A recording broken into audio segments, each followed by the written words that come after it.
some of the staff that went there had no training for first response. So people just learned it on the ground, but they were willing to jump in. You can really see that in situations like this, God's hand is going to be working through all of this, and you can see it vividly.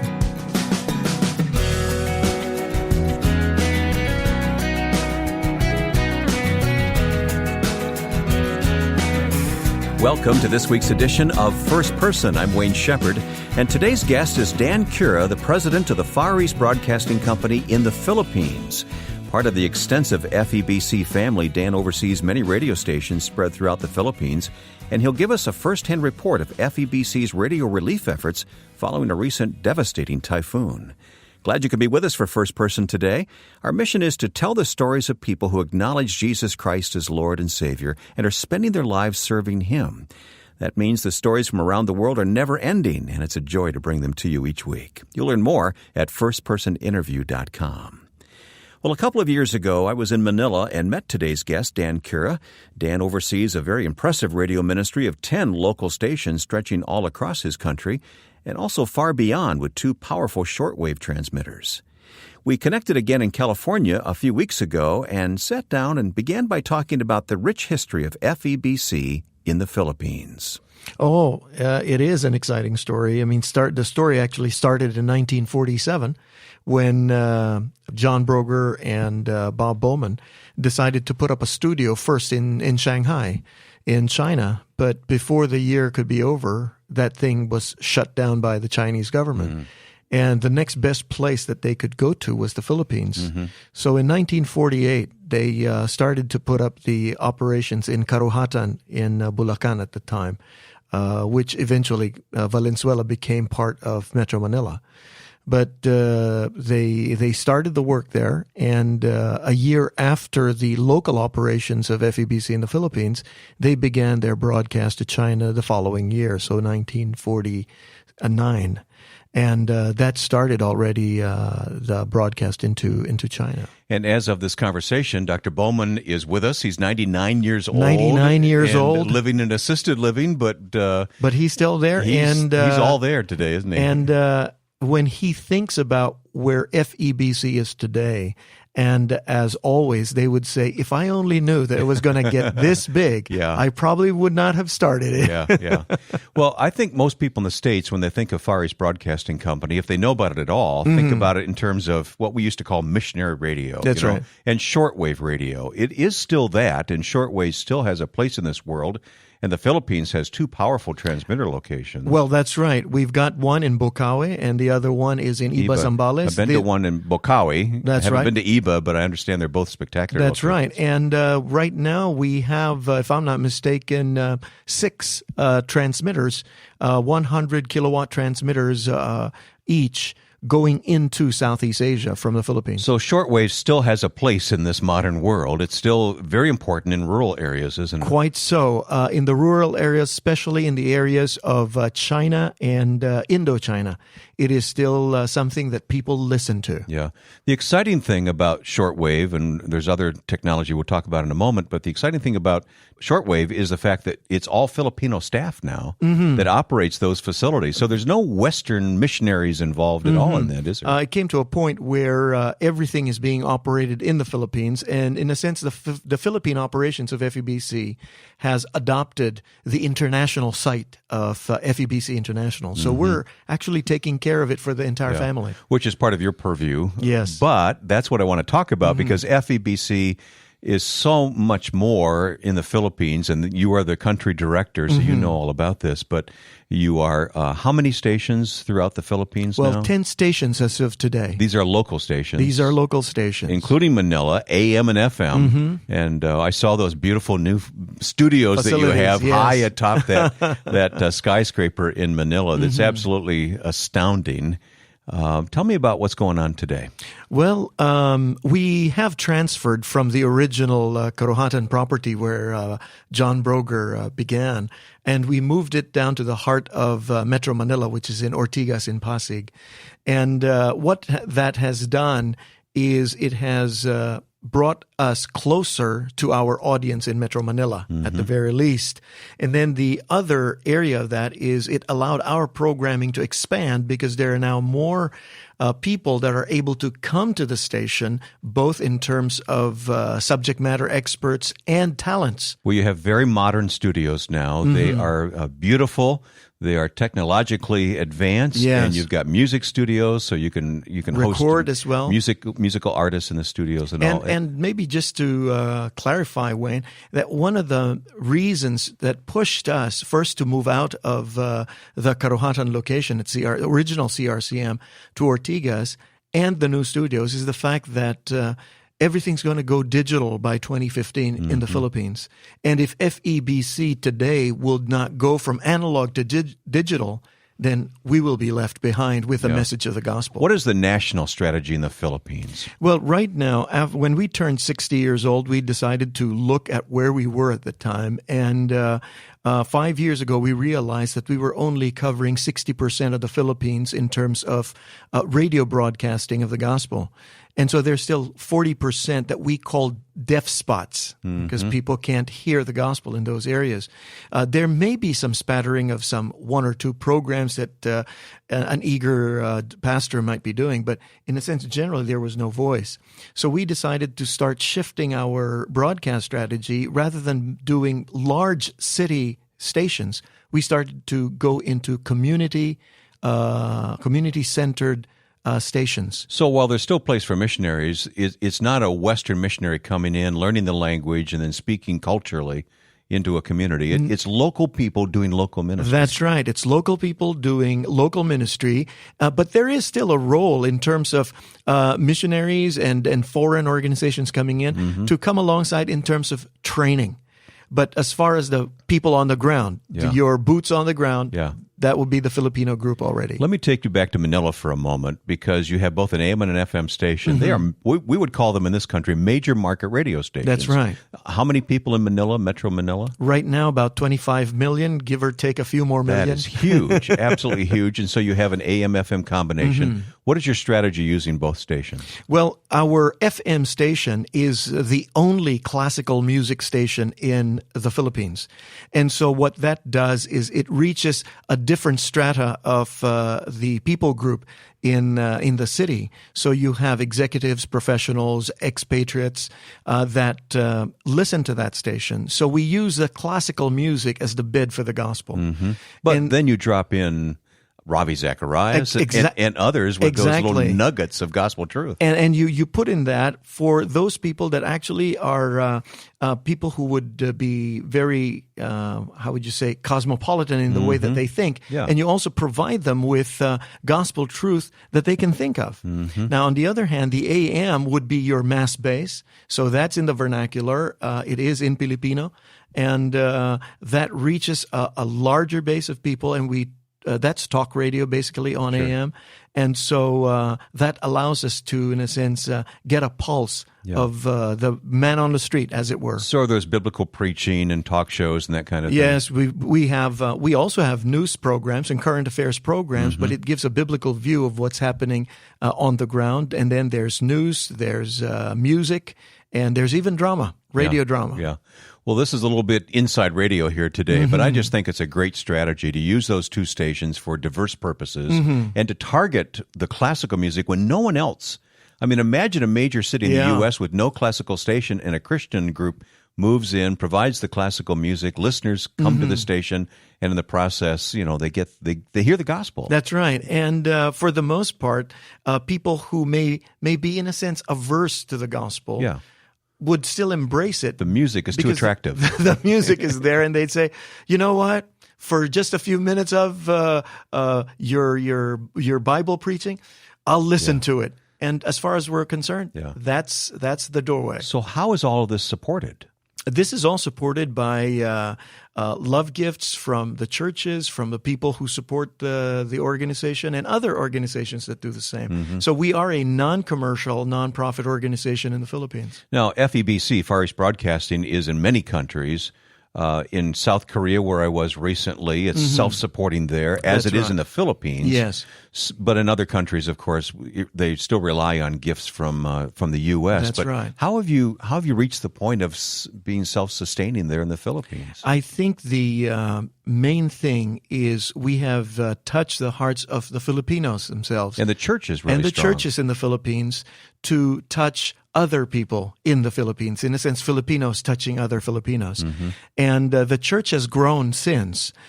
So we now have something like 60,000 churches all over the Philippines. And for the most part, they are listening to FEBC. Yeah, and the Filipino people they're just wonderful people. Very gracious, too. Very generous, very Yes. gracious. And it's been fun to get to know many of you and to see how the work is carried out. Yes. Yeah. And that becomes very encouraging for us as well, that the child of Bob Bowman and John Broger has come to age already as well, and now is also trying to help support the other FEBC units within the family. Coming up on First Person, we'll talk more with Dan, especially about radio's first response effort following a typhoon.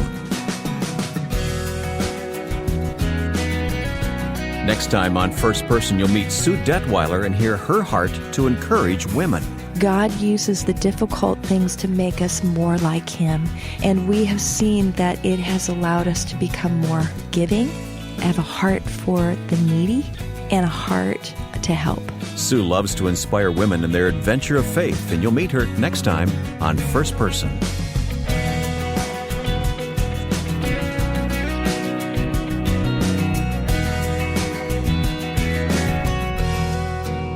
My guest on First Person today is Dan Cura. Dan is the director of FEBC, the Far East Broadcasting Company in the Philippines. Now, FEBC is in, I've forgotten how many countries, in many, many countries. Basically 72. 72 countries and 100 plus languages Yeah, that's right. that it broadcasts in. How many hours a week of programming do you produce in the Philippines? Have you stopped to add it all up, Dan? Oh, wow. I haven't even thought about it, but we have 24-hour programming in our city station for both stations, and on an average, out of the 10 stations, we would go around 16 hours a day, thereabouts. I want to switch gears with you. I follow you on Facebook and the ministry, the radio ministry on Facebook. And when the typhoon Haiyan, is that how you pronounce it? That's right, Haiyan. Hit in Tacloban. You've taught me how to pronounce That's that right. properly. The FEBC moved in with something called First Response. And I want Yes. you to talk about that and tell me stories of what happened there. Well, basically, First Response became an initiative of FEBC where we put a suitcase radio. There are two suitcases. One would be the studio, and one would be the transmitter. Literally a suitcase. That's all the gear you need. Exactly. And then you have an antenna that can fit in a keyboard case. And that's what you bring on the ground. And the idea for that suitcase radio or rapid radio response is to be able to provide critical information during the time of a disaster where no AM, FM, or television is available. And that was exactly what happened in the Central Visayas area when Haiyan hit. Now, you happen to be the country where the typhoon hit. Oh, yes. But First Response is FEBC worldwide, right? That's right. It is. It is an initiative of all the FEBC units, but right now the ones that have been quite responsive because of the number of disasters would be Indonesia, the Philippines, and India. Yeah. So these would be the ones that have very active first response units. This typhoon hit in what month of what year? Remind me.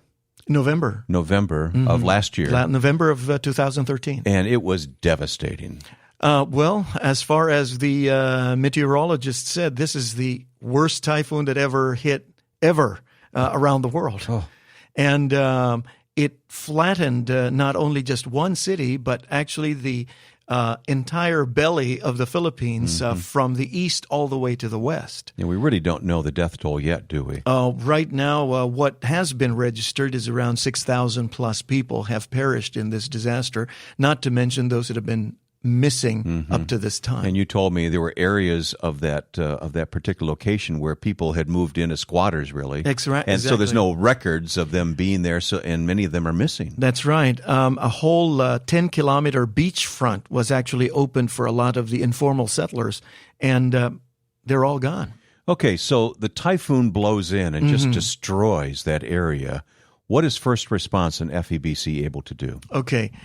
During the first week of right after the typhoon, one of the major issues was that of confusion, because there was no perceived leadership, because at one point there were rumors that the mayor had died because he too was caught in the storm.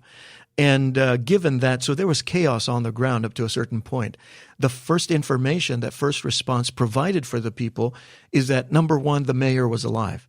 And we were able to get the mayor in front of a microphone to give a State of the City address. How soon after the typhoon did you set up the radio transmitter? We were 5 days in. Okay. So, which is a very rapid response. If not for the difficulty of just trying to get our gear together, we would have been there on the third day. Given the situation, 5 days, we thank God that we were there on the fifth day. And you had to get there. I mean, this is no small short trip from Manila or any other place in the world. That's right. We had to fly into Cebu, which is about an hour's flying, and then eventually wait for another flight, because at that time they were still clearing the airport in Tacloban so that we could eventually fly in. You saw God's hand throughout the whole time, though. You were telling me about, I believe his name is Mike Adams. That's right. Tell me that story. Well, Mike Adams is one of our engineers. He's in charge of first response, and he also helps our other units. Now, in this particular week, he was actually flying to Myanmar from the United Kingdom. Where he lives. Okay. Where he lives. And unfortunately, because of a series of events, that trip to Myanmar was not going to push through.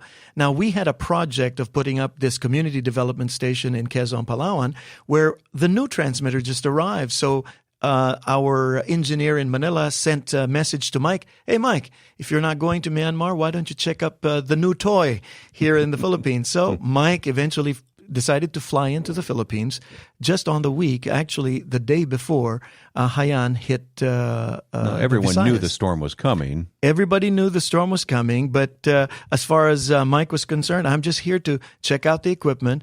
But then while that was happening, because he's first response, he's monitoring the storm and tells me, Dan, you have a new transmitter here, and we have an antenna. Maybe just in case, we can probably use this when the storm hits. Let's plug it in. And I said, well, we'll see. We'll see what happens. And just to fast track Monday morning, we had an emergency meeting and said, the equipment is here. Mike is here. One staff from Davao, we called and we said, Maggie, are you willing to go to Tacloban? Sir, I'm already packed and ready to go. And even if you don't tell me, I'm going. She was determined. And so given that, everything just fell together and we went. Did you have to have any special permission? And what did you find when you arrived? I mean, where did you stay when there's nothing left to stay in or at? Well, here's another one. Special permission. For you to put up an FM station, you need to have permission from the National Telecommunications Commission. But FEBC through the years have had a very good relationship with NTC. So I just picked up the phone on Monday and asked Engineer Blanco, Engineer, we're going to the disaster zone. We need a frequency. Could you give us permission? Said, Dan, go fly in and we'll give you the permission, in a sense, the piece of paper later on. Just fly in. So when you went in and went on the air, as you said, you dispelled rumors. You were able to confirm the mayor was alive, which gave people confidence that maybe there was some leadership in place. What else were you able to do on the radio? Talk with different humanitarian organizations. So the UN OCHA, the Red Cross, they were giving us information as to where to get relief, where to get water, what other instructions need to be given to these people. The city government was telling us to tell the people where they should not rebuild their houses and where the evacuation centers are. This was a regular thing that we were doing. Yeah, I can't imagine. I mean, I've been in Tornado Alley, and I've seen the devastating effects of tornadoes in the U.S., but even so, I can't really imagine what it's like to just have everything for miles around just removed and gone. There had to be mass confusion and fear, and you were able to dispel some of that. And when the people have confusion, it seems that one of the first things that they try to do is look for information. So that there was this priest, apparently he still had his car up and about, and he would sit in the car twiddling with the radio, trying to listen, and finally they heard first response. So the priest eventually went to the city hall where we were camping in. That's another miracle story, isn't it? That's another miracle story. And the priest just went there and said, we just needed to find out where you are. And I wanted to say that the parish here, the church, is open for anybody who needs shelter. And as you were saying regarding this place that we have at the top of the city hall, when we arrived late at night. And so we just kind of parked first and camped at the door of the city hall. And then in the morning, you can't check into a hotel. There aren't any hotels. There was nothing. So we found out that there was this deck. It looked like a roof deck on the city hall. Apparently that roof deck, that open deck, used to be the executive lounge for the officers of the city hall. And it was raining, and so every time that they would broadcast, our staff would have their tent. They'll be broadcasting under the tent. Until finally, the following day, there was this unassuming man who was kind of doing a survey, and so he saw what we were doing, and eventually he asked, "What are you guys doing here?" He says, "We're doing radio, sir, providing information." He says, "You see, I'm the city administrator." This is Attorney Texon Lim, and he says, "You're exactly what we've been talking about with the mayor. So come over here and we'll give you a room." So he had all the authority and to put you in that high spot where the antenna need to be up high. Exactly. Again, God's hand was in all of this. Not only that, we said, "Sir, we're running out of oil for our generator." He says, "You'll never run out of oil again." Oh. Well, that's almost biblical. That's right. Bring all your jars. That's right. And it's just really amazing how the hand of God was working in all of this work as well. Bottom line for you, I mean, I, again, watched the photos that came through of Maggie and everybody else who was there. I was very proud of them as a broadcaster here in the U.S. for stepping up and to follow God's lead and to get in there and do what they did. But how do you feel about it, Dan? You were so much closer to it. First of all, I am also very thankful for this people. I would always say that with devastation like that, the gems of God's people just rise up, and you eventually see how they are. Some of the staff that went there had no training for first response. Right now, only Maggie Iraswegi had that training. So people just learned it on the ground. But the point was they were willing to jump in and at a moment's notice. The other thing is how you can really see that in situations like this, the thing that you'd only think of is God's hand is going to be working through all of this. And we can't just do it on our own. Yes, we do have that skill, but the Lord still orchestrates everything, and you can see it vividly. We still pray for Tacloban, yes. And I know it's going to be years before it's back to normal. Quite so to speak. Things are moving rather slowly, but they are starting to stand up. That's Dan Cura, and he and his staff working with Far East Broadcasting Company in the Philippines. They're doing a fantastic job of proclaiming Christ through radio. If you ever have the chance to be in Manila, be sure to include a visit to the brand new radio studios high atop one of Manila's many skyscrapers. I know they would love to have you see firsthand how this historic ministry is still on track with its original vision dating back to the 1940s. If you'd like to know more about today's guest and topic, please visit our website, firstpersoninterview.com. You can listen once again to today's interview or choose from a long list of previous programs.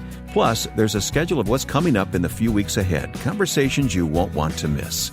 That's firstpersoninterview.com. And we can also be found on iTunes as a podcast.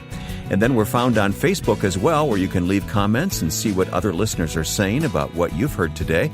That's found at facebook.com/firstpersoninterview. Again, facebook.com/firstpersoninterview. And looking ahead to next week, we'll introduce you to author and speaker Sue Detweiler, who has a heart to encourage moms. Now, with thanks to my friend and producer, Joe Carlson, I'm Wayne Shepherd. We'll see you next time for First Person.